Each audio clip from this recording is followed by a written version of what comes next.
Hey, it's Alan Berg. Before we get into this episode, I'm starting something called Ask Me Anything. That's right. You submit your questions and they could become an entire episode or something that I answer at the end of an episode. To submit your questions, look for the red button at podcast.alanberg.com. That's right, podcast.alanberg.com. Click on the red button, submit your question, and maybe you'll hear it here on the podcast. Thanks.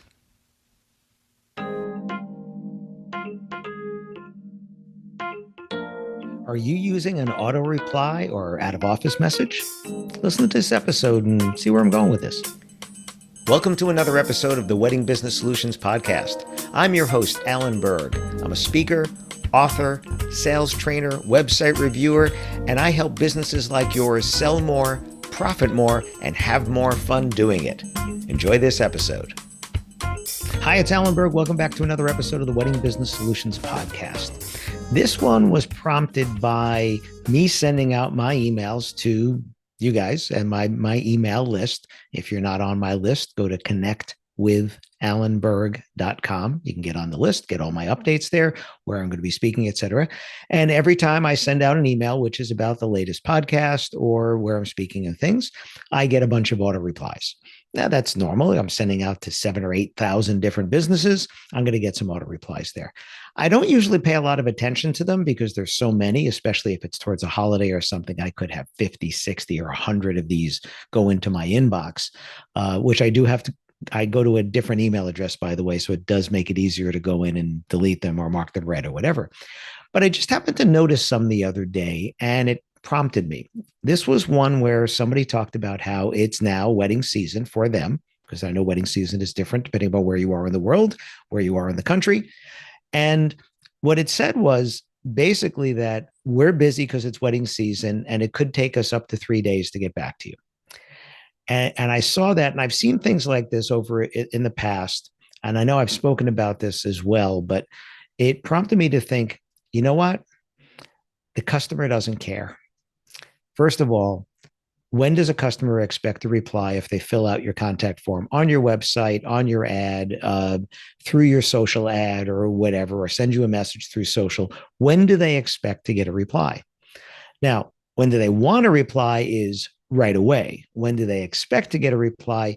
Realistically, within 24 hours, if it's a business day. If it's in the morning, they would expect to get a reply the same day because you're a business. If you're open from whatever the normal hours would be for a business, 9 a.m. to 5 p.m. or whatever, they would expect to get that. Again, expect. I'm not saying when you should. You should reply as quickly as you can. But to set the expectation that it could take 3 days because you're busy in wedding season also lets them know that if they were a customer, it might take you that long to get back to them as well. And you could actually be losing business because of that. So what do you do when you're busy? What should you do? Now, an out of office reply, I only use those when I am out of the office. Now, many of you know that I travel a lot, so I'm out of the office a lot, but I set the timer. So I actually today, which is when am I recording this? On a Thursday. I'm not leaving till next Wednesday, but I've already set the auto reply to start Tuesday night and then turn off when I get back, 11 o'clock at night, the day that I get back. Right? It's already going to do that by itself. This way, you're not going to get an out of office message that's 2 weeks old, right? You're only going to get it then. Now, the truth is, even when I'm traveling, I'm going to get back to you as quickly as I can.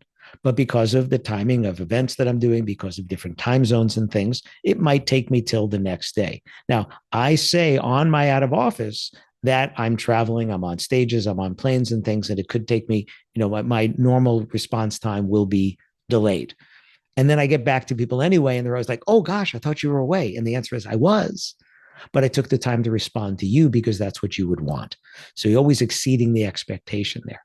But I'm not going to tell you it's going to take me 3 days because it will never take me 3 days to get back to a customer. If you're that busy that you can't respond to new inquiries, you're missing out on future business. And I would suggest that you can do a couple of things to solve that. One of the things you can do to solve that is you could use a virtual assistant, right? It doesn't have to be an employee. You could use a virtual assistant who could respond to inquiries and then get to you when there are things that you have to do. And then they can handle the things that you can't, or at least getting back to the customers. For phones, you can use answering services. I mean, this has been going on for decades and decades, and more than that, where there are answering services who can answer the phone for you, either in the nighttime hours and early morning hours, or 24/7, 365 when you're really busy. And then they can get to you and say, this is something you need to address right away, or they get it to you and then you decide what you need to address right away. But for the people that are saying it's going to take me 2 days or 3 days or whatever to get back to you, you have to think about what's your average sale. How much business could you be losing? Because you'll never know, right? You'll never know who chose not to do business with you because of that. You might see the ghosts in your inbox, but you don't know if that was the reason why they chose to go someplace else. But how many sales per year would it take for you to cover the cost of someone to do this, respond to your inquiries, an answering service or whatever? For a lot of businesses, it's not that many. So if your calendar is not already full in the future, going forward, not already full, you're losing out on that future business by setting an expectation that if you were a customer, you probably wouldn't find acceptable, right? If you needed something. So you reach out to a company and they say, hey, we're really busy. We'll get back to you in 3 days. And you're like, no, I need an answer now. I know I want to talk to somebody now. This is what I'm thinking about, or this is when I need it. You're going to go find somebody else. So your customers are doing that as well. So I certainly wouldn't put that in the out of office or the autoresponder to say that it's going to take that long. I would just say that it's wedding season. I would make it really friendly. We're helping couples like you have amazing weddings, or if you don't do weddings, talk about the type of events, right? It's holiday party season, and we're helping other companies have amazing events for their employees. We'd love to do that for you as well. And then say, we will get back to you as soon as we can, and then do that. You have to do that. Responsiveness is something that is valued by everybody, no matter the price point, no matter if you're selling luxury, if you're selling budget. Responsiveness is valued by everyone. And it is the core to my business, not just what I teach, but my own business, that I get to people as quickly as I can, because that's what I would want. And I think you need to do that too. So if you're listening and it was you, or you think it was you because it might sound like yours, I would take off the whole 3-day thing and go read your out of office, read your autoresponder, and make sure that it is written in a friendly tone, not a punitive tone. We're busy, we can't get back to you now, right? And add value. Don't just say, thanks, we've received your message, right? Duh. Okay, you got my message, but I'm no closer to what I need. So try to make it more friendly. Try to make it more of your personality. And then don't set an expectation that's so long, even though you can get sooner than that. If you were the customer and somebody said, I can't get back to you for 3 days, I'm probably going to go to somebody else. I think you would go to somebody else as well. So I think I would almost guarantee, I would like to say guarantee it, but would be hard to track it, that you're losing business because of that. So if only use autoresponders when they add value, like if you're out of the office, physically out of the office on the weekends or whatever. And then set the realistic expectation.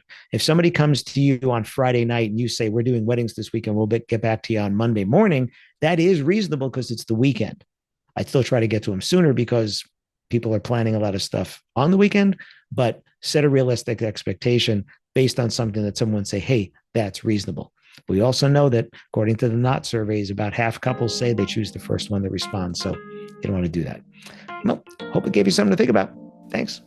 Thanks for listening to this episode of the Wedding Business Solutions podcast. If you liked it, please subscribe to this channel and post a review on your chosen platform, Apple Podcasts or whichever one. If you have any questions about anything in this episode or any of my episodes, email me directly at alan@weddingbusinesssolutions.com or visit my website, alanberg.com. alanberg.com. If you have any suggestions for future topics or guests that you'd like to see, please again, email me or visit my website. Thanks for listening.